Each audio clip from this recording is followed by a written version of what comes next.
Welcome to Disambiguation. I'm your host, Michael Fawcett. Each week we interview experts in AI, generative AI, and business automation to help business leaders understand how to use these tools for the biggest business impact.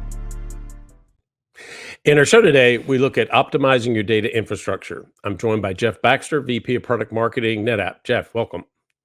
Thanks, Michael. Appreciate you having me here. Great. Could you just do a quick introduction and tell us a little bit about what you do at NetApp? Yeah, thanks. So I have been at NetApp now for about 16 years. I've obviously been in the industry for several decades, as you can tell by the beard. But I've been at NetApp for the last 16 years. I worked as a CTO for the Americas for several years. I led product management for our core operating system for several years after that. And then for the last few years, I've been privileged to lead the entire product marketing team for NetApp.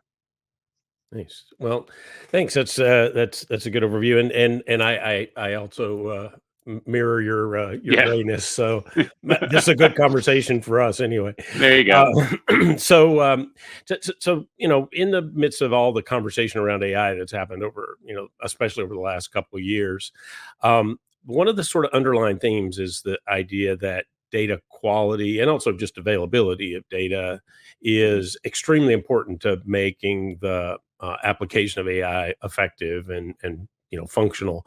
So what kind of problems are businesses facing as they try to embrace AI across all sorts of business functions? Yeah, Michael, I think you kind of hit the nail on the head right out. I think a lot of focus on AI tends to happen at the let's say at the compute layer, right? There's a lot of discussion around NVIDIA and GPUs, and obviously we're amazing partners with NVIDIA.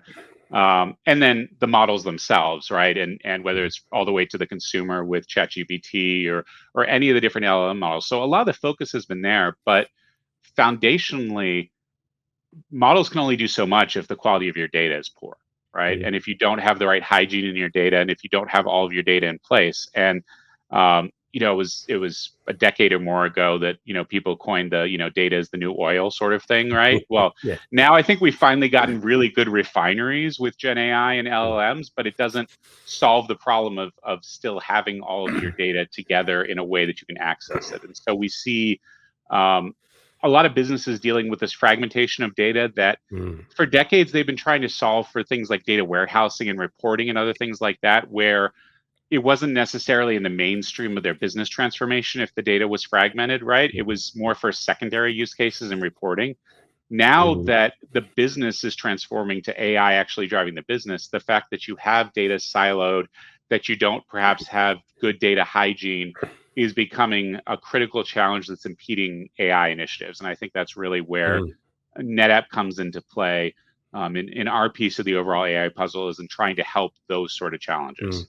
Yeah, it's it's interesting, but we've watched the whole kind of explosion of SaaS, cloud-based applications over the last 15, 20 years. And while it's great and it made things available, the one thing that I've noticed more and more as I talk to companies, they are struggling with the fact that they created their own data silos by this proliferation of all these applications. Like, you talk to a CMO and instead of 2 or 3 apps, he has like 40 that they're using or whatever. It's just this sort of self-perpetuating nightmare that you have to step back and solve. So I think, our conversation today, looking at that layer and then moving up, is really important for businesses from my perspective.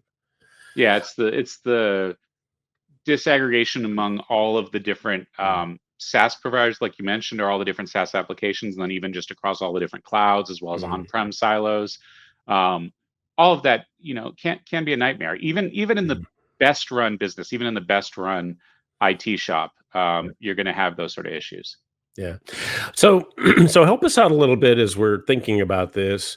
I'm really curious about what you see as the core components of a data infrastructure that really will support this, proliferation of AI, generative AI, particularly solutions across the business.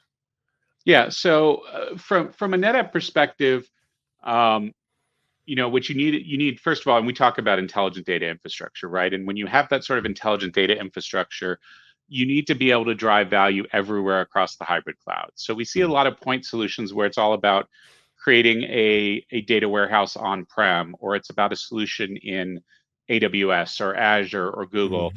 And the reality is, and we've done surveys on this, we've participated in multiple other external, validation, multiple different analysts. Basically, every major enterprise now is hybrid multi-cloud, right? The idea that everything's going to move from data centers to cloud has been fairly disproven. The idea that that some people are holding onto this fantasy the cloud was a fad is clearly not true, right? And the idea that companies were going to choose just one cloud provider to partner with is also increasingly just proving to be a fantasy. So the reality is we think this intelligent data infrastructure needs to be able to drive the value of data and really unify data into a coherent framework across all of the major hyperscalers, across all the major public clouds, Mm. as well as being able to deal with on-prem data. And so that's really, for us, what intelligent data infrastructure requires as a baseline is being able to sort of simplify at scale without creating silos everywhere. So that's one main requirement. And then from another, there's a couple others. One is obviously being able to scale easily and quickly. The performance requirements for AI can be staggering, but I think sometimes people get very focused on these massive, large training for models where people are talking about, we're deploying thousands and thousands of GPUs. The reality is that's like going to be, your single digit percentage of companies that are going to do that, right? Yep. The vast majority of companies are going to be doing far more modest, maybe fine tuning, maybe training of smaller models, but it's going to be primarily based around inferencing and retrieval augmented generation.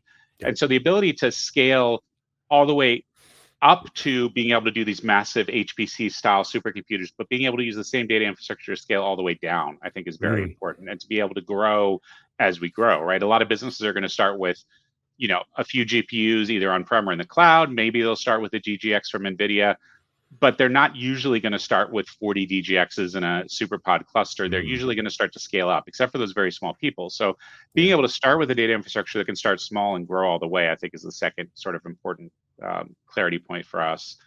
And I think the last part of intelligent data infrastructure is really about having built-in data observability, data governance, data classification, data privacy, right? It's not enough to just be a storage layer anymore. You have to be able to have intelligence and insights into what's being stored in your data to be able to classify that data to ensure that the right data is being used to train your models at the initial point of entry, as opposed to having to rectify that later on in the process. Yeah, it's interesting, and I think you hit on something that a lot of businesses have as a misconception when they start to think about an AI journey or an AI strategy. They have heard all of this noise about, oh, I need this massive compute infrastructure, and I have to train this and do that. And the fact of the matter is, most of them are going to use either an open source off the shelf or an API to one of the other large language models, and they're going to use RAG. They're going to want to protect their own data. They're going to, have that to set context, but keep it separate from the, all those things. I think once you understand that, you realize that it's a different problem than just having this massive scale. It's that connectivity of putting everything together in a way that's manageable that really is the value, in my opinion. Yeah. No, absolutely right. Absolutely So you talk about intelligent data infrastructure, which I love the term, and I want to kind of dig into that a little bit more. I mean, how does NetApp look at this? How do you differentiate from some of the other kind of approaches that I've seen in the marketplace? Yeah, so I think intelligent data infrastructure is the way we describe ourselves. We actually describe ourselves as the intelligent data infrastructure company, and that's not a product, right? It's really a way of thinking about data not just being a thing, but there actually being this concept of a data infrastructure that you build out, just as you would build a compute infrastructure or network infrastructure, right? It's not just about, oh, I want to buy a storage device. I mean, NetApp sells some really cool storage devices, and I'd be glad to give you the sales pitch on that. But it's more than that. It's about building it out into a whole data infrastructure, and then increasingly, how do we then, if we have that infrastructure, how do we inject intelligence into it? And so that's intelligent data infrastructure means what it says on the tin. I think the advantages NetApp has where it comes from there is we really have embraced hybrid cloud, from pretty much the start. It's been over a decade. I remember a decade ago sitting at our user conference, and at that point, a decade ago, everyone who was involved in on-prem data centers was looking at the cloud with some mixture of either outright fear and anger to at least wariness, like because there was almost a stated mission of the cloud's going to put data centers out of business, right? And Yeah. so for any on-prem company to do what we did 10 years ago at 2014 at our user conference, where we showed our premier flagship operating system running in AWS, and everyone went, "You're absolutely insane. You're crazy. Why are you aiding and abetting the enemy?" Right? Yeah. That's horrible. And Yep. so we did that in 2014. We followed up with Azure. We followed up with Google. And what we're seeing now, if imitation is the most sincere form of flattery, right? We're seeing all of our competitors across the industry now starting to do those same steps a decade later of recognizing that the cloud is just another way of deploying data infrastructure, right? Mm. And it's up to our customers. One of the things that NetApp takes very seriously is doing the right thing for our customers. And so we work with our customers and say, is the right platform for you Amazon? Is it Google? Is it Azure? Is it on-prem? The answer is usually yes. Okay, then what belongs where Yeah. and how do you tie them together? So I think a key aspect for NetApp is being present in all of those major clouds. And more importantly, we can go into a little detail on this, being a first-party native part of those clouds, Mm. which no one else does, allows us to have that really deep integration into Azure and AWS and Google Cloud, as well as having this leading on-prem and have it all as part of one data infrastructure, right? So you can literally Mm. see, you can have a control plane, for example. If you have a unified data infrastructure, it makes it easier to build a unified control plane where you could see all of your data on-prem and in all the major clouds, and you see it as one picture as opposed to these fragmented Mm. silos. And that's one thing that NetApp can do that we don't believe anyone else can do. Yeah. I mean, that's an interesting point, and I've heard a lot lately when I talk to customers, there was this period of time of euphoria. Everything has to go to the cloud. We're really Yeah. excited about this, right? And Yeah. and I mean, arguably there are certain use cases that make a lot of sense, right? But Absolutely. but there's also the issue that it's not cheap. It's not No. cheaper.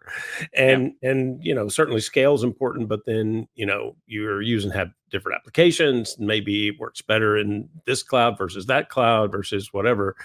And having an ability to just look across all those different nodes, if you were, and be able Yep. to see where all that data is, and then not have to, I admit we were talking about data lakes and moving things for a while, and I think that's just companies have finally realized that you're not going to You move can't. everything into one big container. Like No.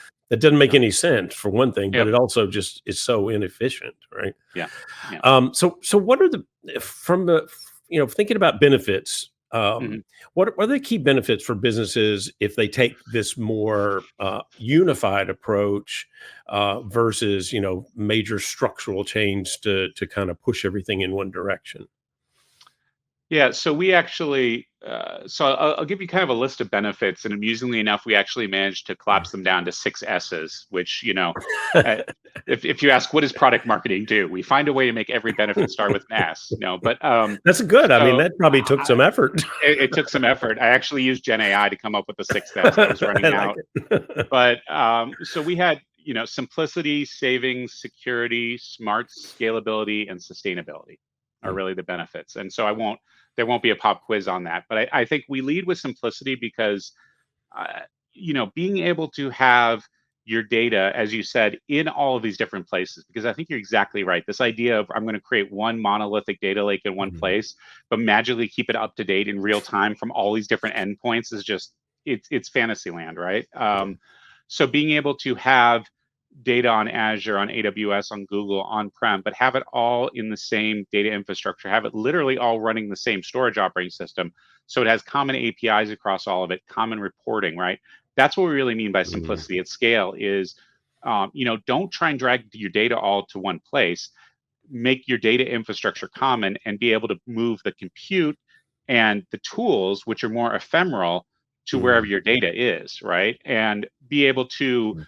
for example, one of the things we do from a scalability aspect is we can pretty much instantaneously cache copies of your data anywhere across the hybrid multi-cloud such that you can keep your data. Say you have a large on-prem existing unstructured data source, right, that you want to use for RAG, but you've Mm. decided, hey, I want to go ahead and do that up in AWS because it's got the tools that I want to use there. I want to use Bedrock or SageMaker or something like that, right?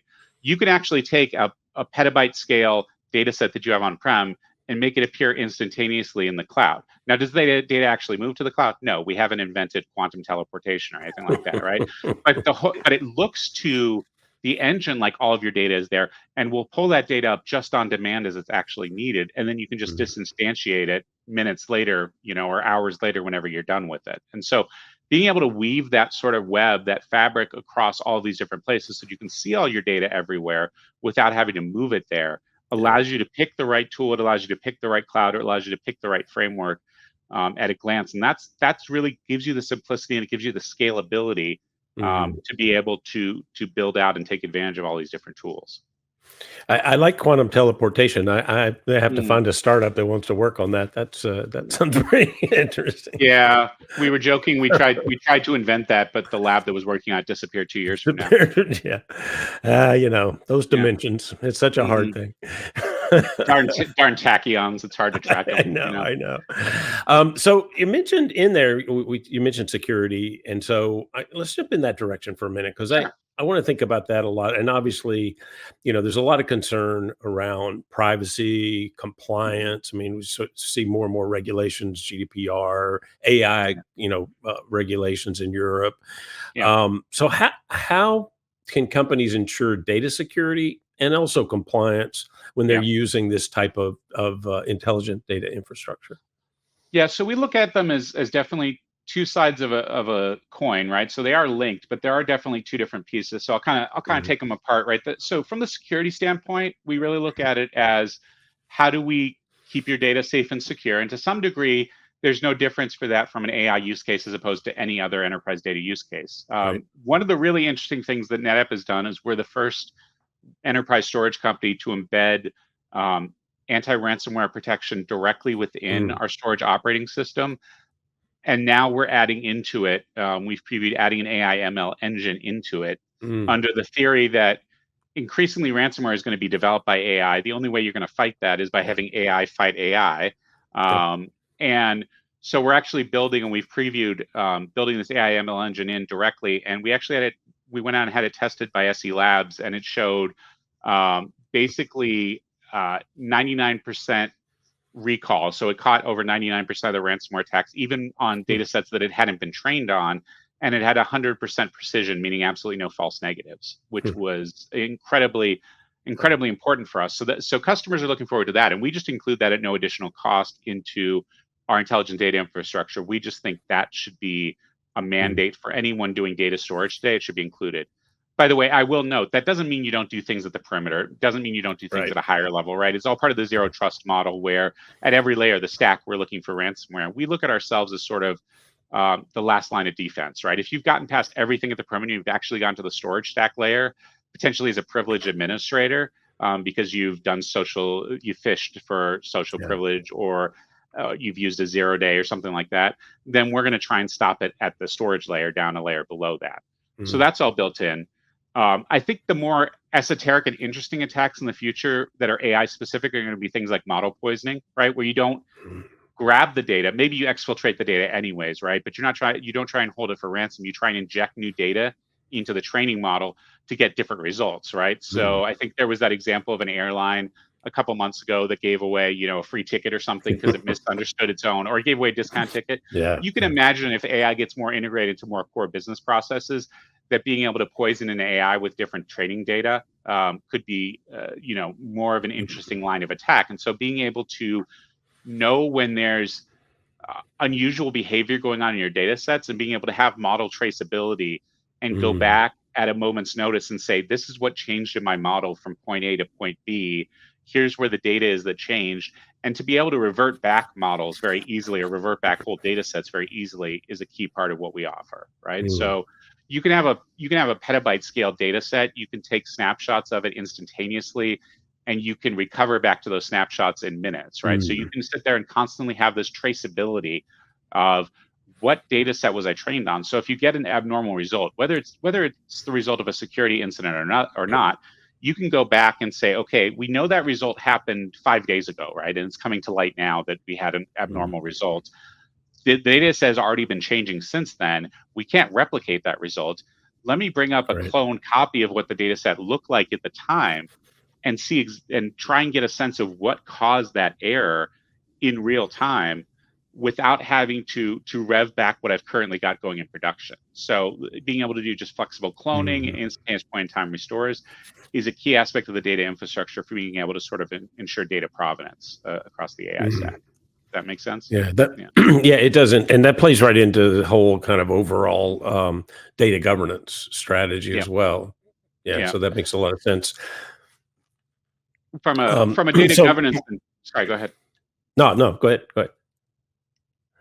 I was just going to say, from a privacy and compliance standpoint, the other thing that we think is important is being able to see the metadata about the data. If we're storing your data, we have Mm, access to the metadata, and being able to do more on that than just store it, right? So we have now complementary and increasingly we're building it directly in a storage operating system, the ability to look at types of data, right? To tell you at a glance mm, how much data you have that might be PII, right? How much data it might have credit cards or social security numbers or HIPAA sort of data, any sort of data types. And we have built in templates for a lot of different compliance issues, mm, common compliance issues, as well as the ability to set your own sort of filters for what might be sort of data that's restricted in your space.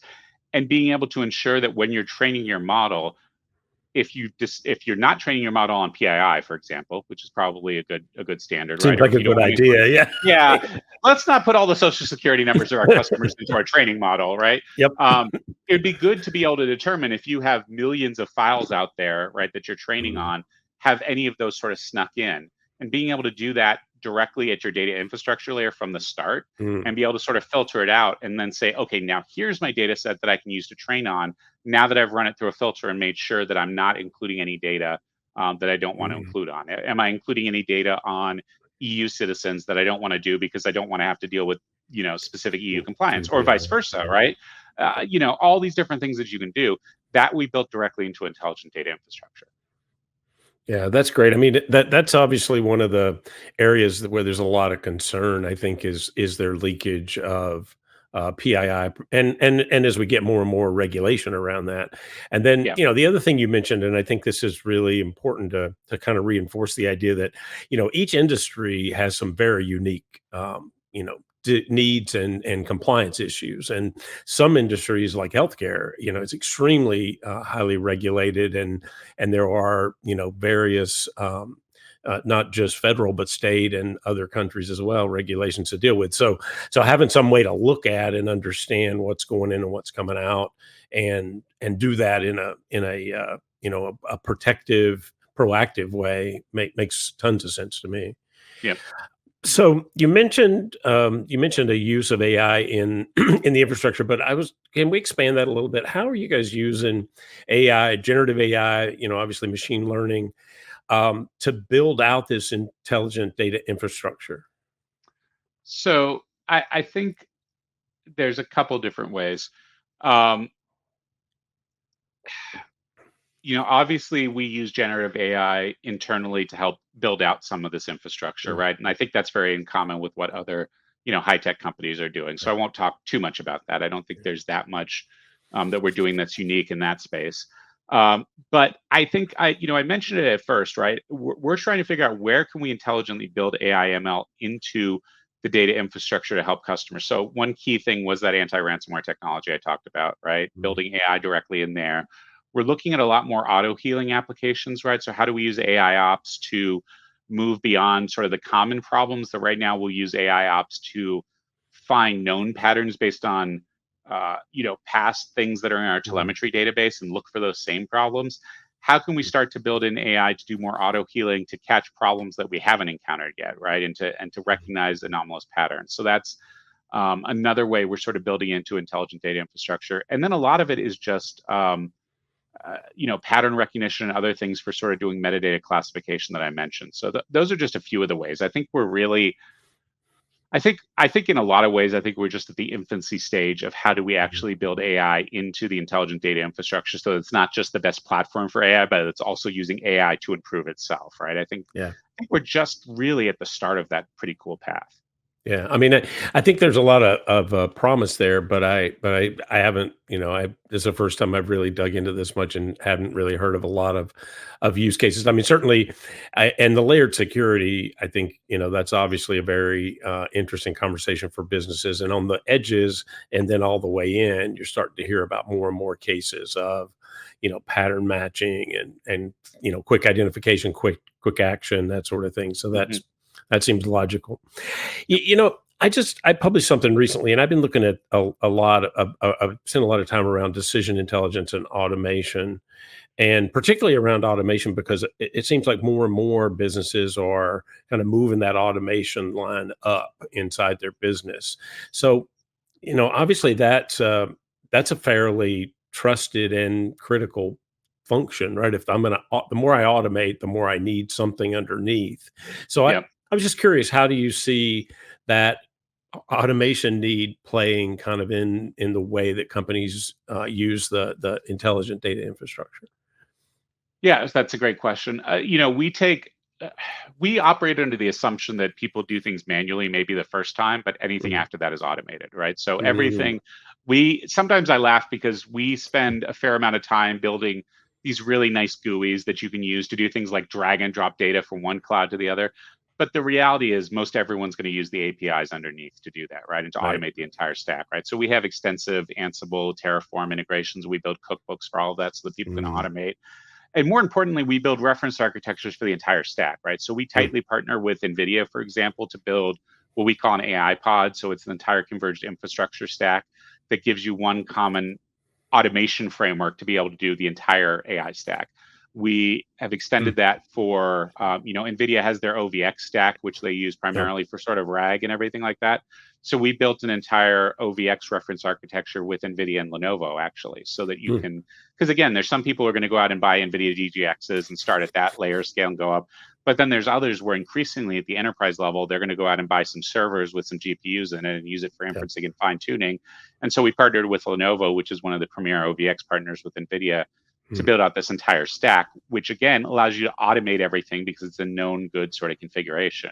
mm, And then you can take that exact same sort of configuration, you have all the exact same APIs for your data infrastructure, and also use it in the cloud, right? So mm, that's our, the idea of being able to allow people to automate because we're making the infrastructure identical regardless of where you do the stack. Just mm. dramatically increases the amount of or decreases the amount of time of it takes to set up automation and increases the repeatability.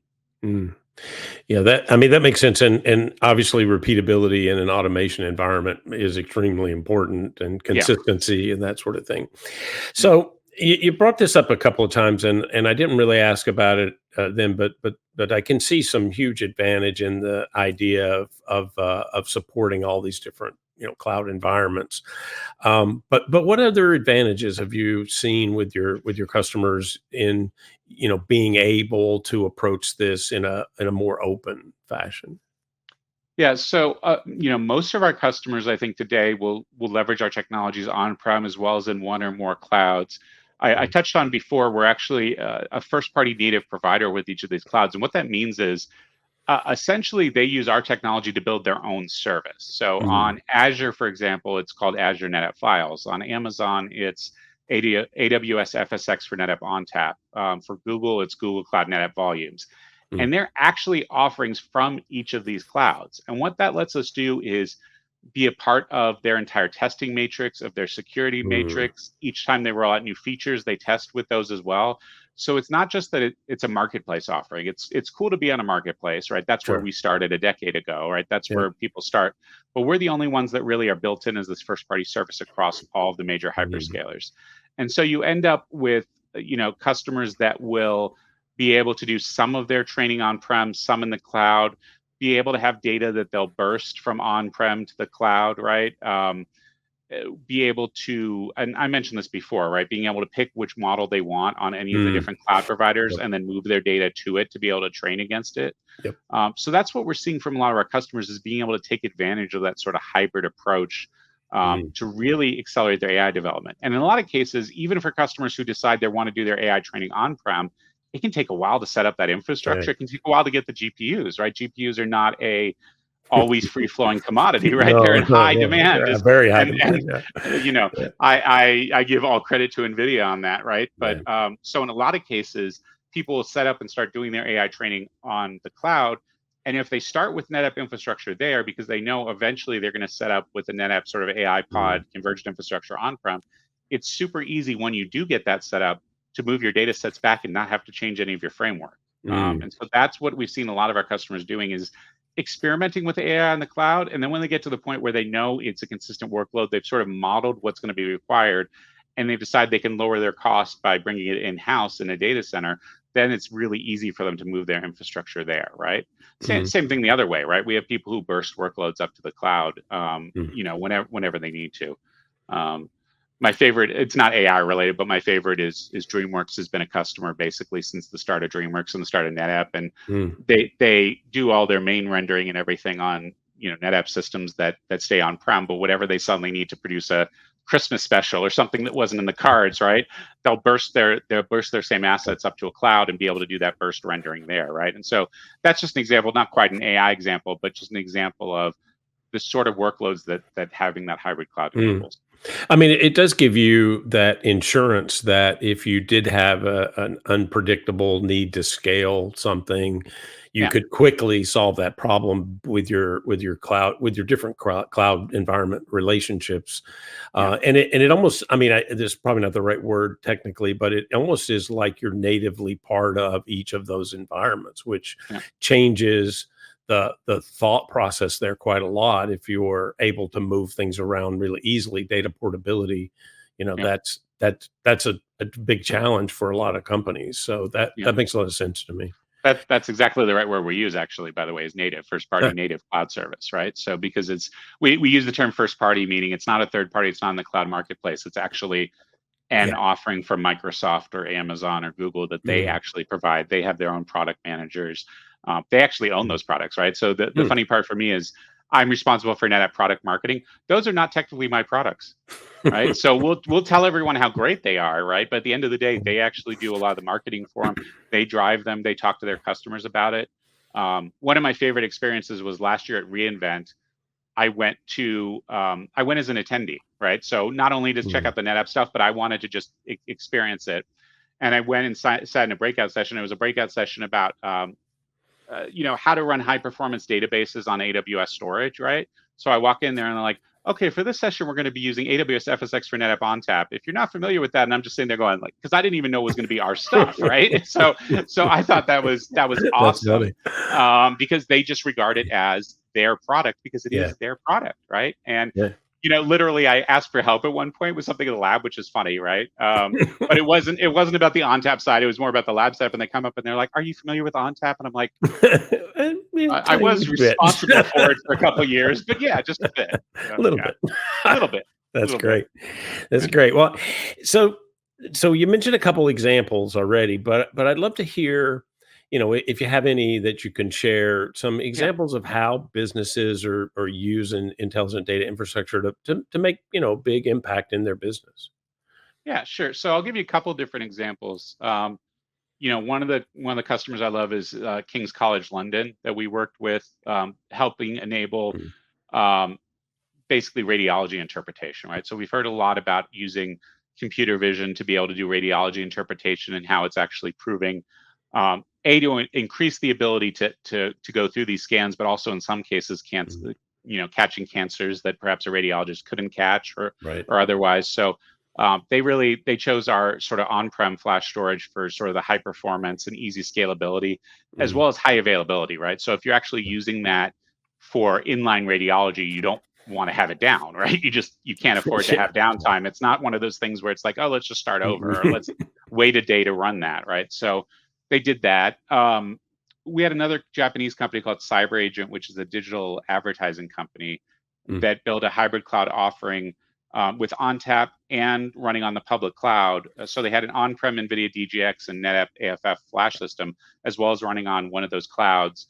And what they were able to do with that sort of infrastructure is basically they came back Mm. and said, we're able to get basically double the performance at half the cost of our previous infrastructure.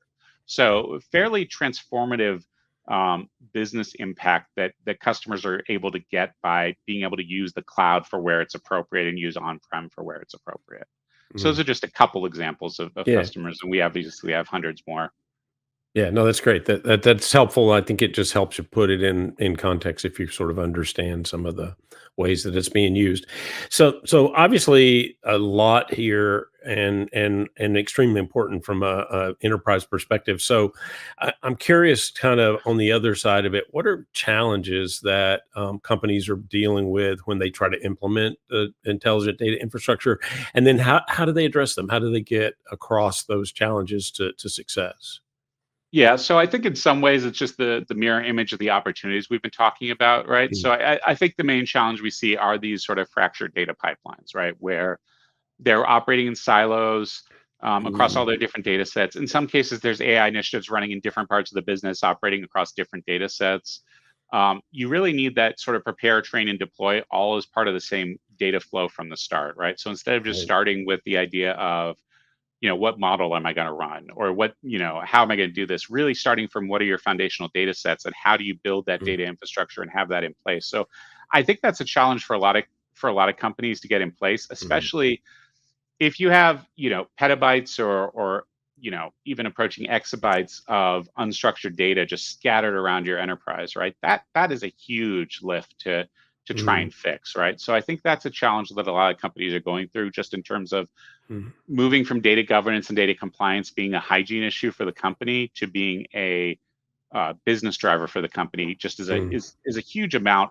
It's just a transformational shift in how much effort you're going to put into that, into trying to build out that data pipeline.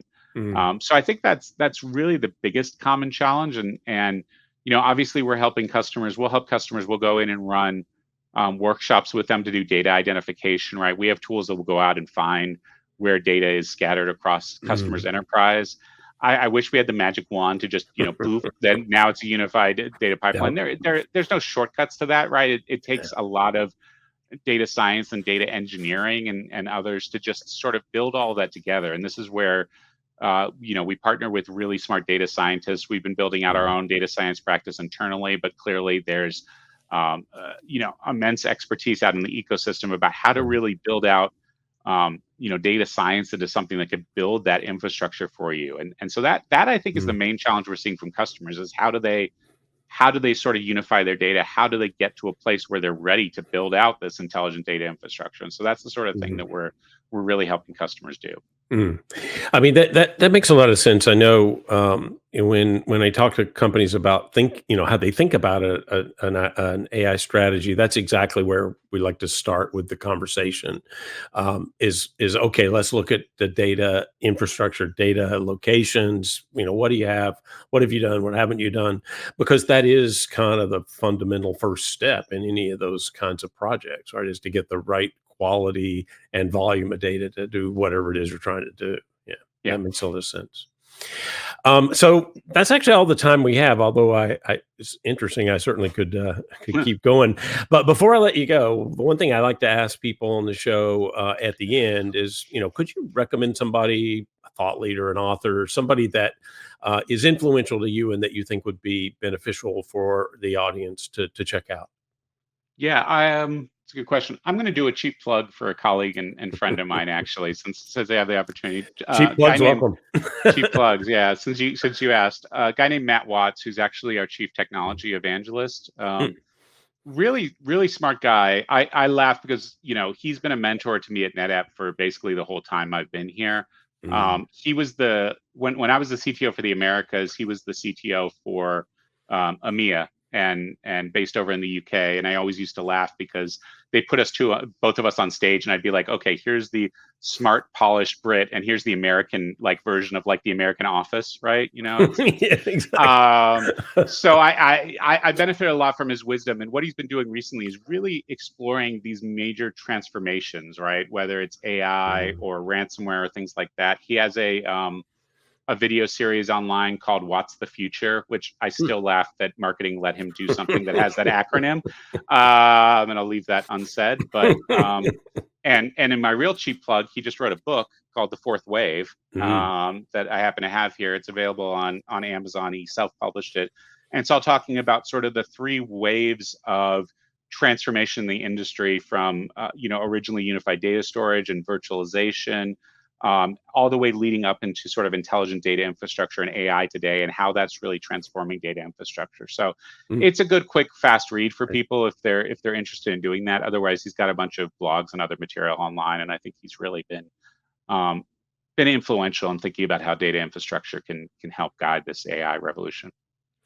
I'm a little jealous now that I didn't come up with a better acronym for my show, but Yeah, yeah, oh well. yeah. Oh well.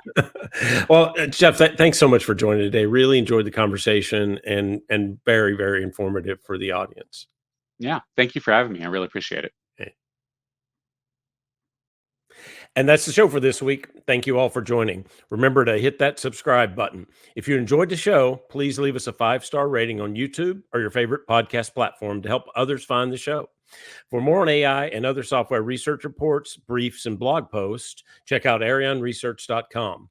If you have AI, generative AI, or business automation expertise, either as a provider or as an end user, email your information to disambiguation@arionresearch.com, and we'll see if we can get you on as a guest. Don't forget to join us next week.